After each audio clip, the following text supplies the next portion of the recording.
Morrigan Ironfang. The chipped porcelain of the teacup warmed my fingers, a small comfort against the chill of the obsidian archives. Another cycle began, another mountain of petitions requesting celestial favor. As a lesser auditor of the 9 spheres, I, Morrigan Ironfang, catalogued the hopes and anxieties of mortals. My days weren't filled with fire and brimstone, as one might expect from a demon, but with endless forms detailing lost loves, failed harvests, and pleas for rain. I shared a quiet, almost affectionate, arrangement with Archivist Theron, a being of pure light and exasperating patience. He'd often leave a sprig of star jasmine on my desk, knowing it was the only scent that momentarily soothed the endless ache of, well, everything. It was a monotonous existence, but order was comforting. I preferred the predictable weight of celestial bureaucracy to the chaotic freedom of the abyss. The summons came not as a scroll, but as a dissonance, a fracturing of the harmonic resonance that underpinned the archives.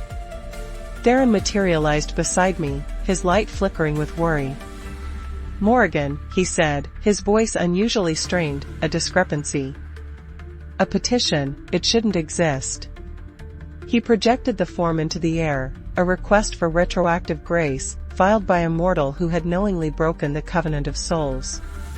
Such a petition was impossible, the rules were immutable. And the signature, it wasn't a mortal's, but a celestial's. A high-ranking emissary, no less. Someone had manipulated the system, bypassed the safeguards. The scent of star jasmine suddenly felt cloying, suffocating.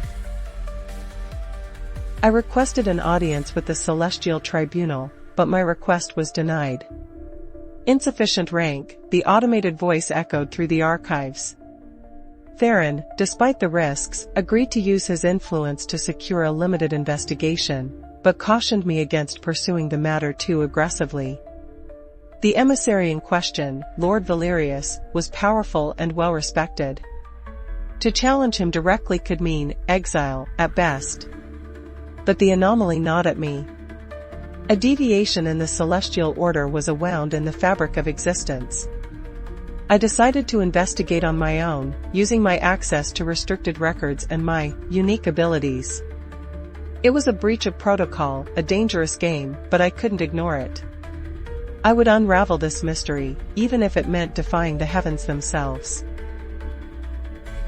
My investigation led me down winding corridors of forgotten records, to the hidden sublevels of the archives where the truly dangerous knowledge was kept. I discovered a pattern in Lord Valerius's approvals, consistently favoring petitioners with shadowed pasts. Mortals who had skirted the edges of darkness, who had made deals with entities best left undisturbed. I encountered resistance from the archive's guardians, automated constructs programmed to protect the celestial secrets. My demonic heritage proved useful in bypassing their defenses, though it drew unwanted attention.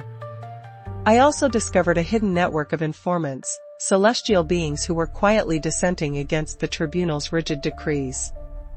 They offered me cryptic clues, warnings, and a growing sense of unease. The clues converged on a single point, the Celestial Forge, a place where celestial decrees were literally crafted into reality. Someone was altering the fundamental laws governing mortal souls, rewriting their destinies. I infiltrated the forge, navigating a labyrinth of shimmering energy and arcane machinery. But I wasn't alone. Lord Valerius was there, overseeing the alterations, assisted by a cadre of corrupted celestial artisans. He revealed his motive, a perverse belief that mortals were unworthy of grace, that only the strong deserved to thrive.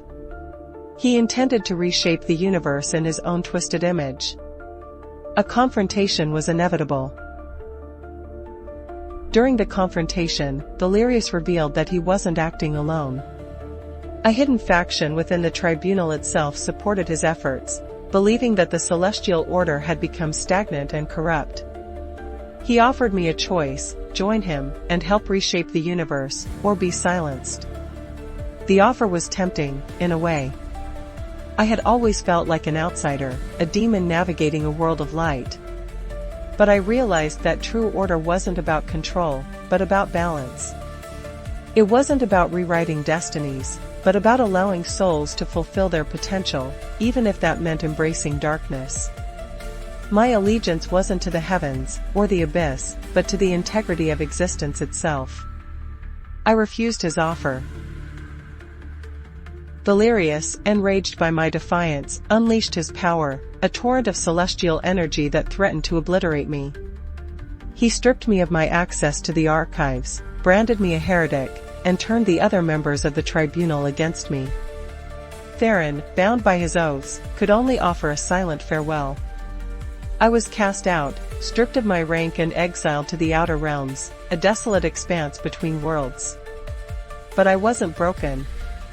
The betrayal stung, but it also clarified my purpose. I would expose Valerius and his faction, even if it meant challenging the entire celestial order.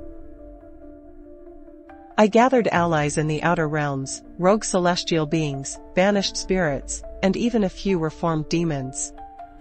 We launched a daring raid on the celestial citadel, infiltrating its defenses using a network of hidden pathways and ancient artifacts. The confrontation with Valerius was brutal. He wielded the power of the Forge, reshaping reality around us, but we fought back with a desperate fury. I used my demonic abilities to disrupt the Forge's energy flow, weakening his control. Ultimately, it wasn't brute force that defeated him, but a carefully crafted petition, a plea for justice filed directly with the source of all creation. The petition exposed Valerius's manipulations and his twisted ideology. Valerius was stripped of his rank and banished to the void. His faction was dismantled, and the tribunal underwent a period of painful self-reflection.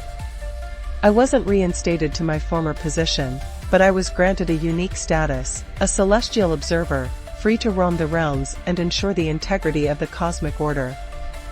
I returned to the Obsidian archives, not as an auditor, but as a guardian.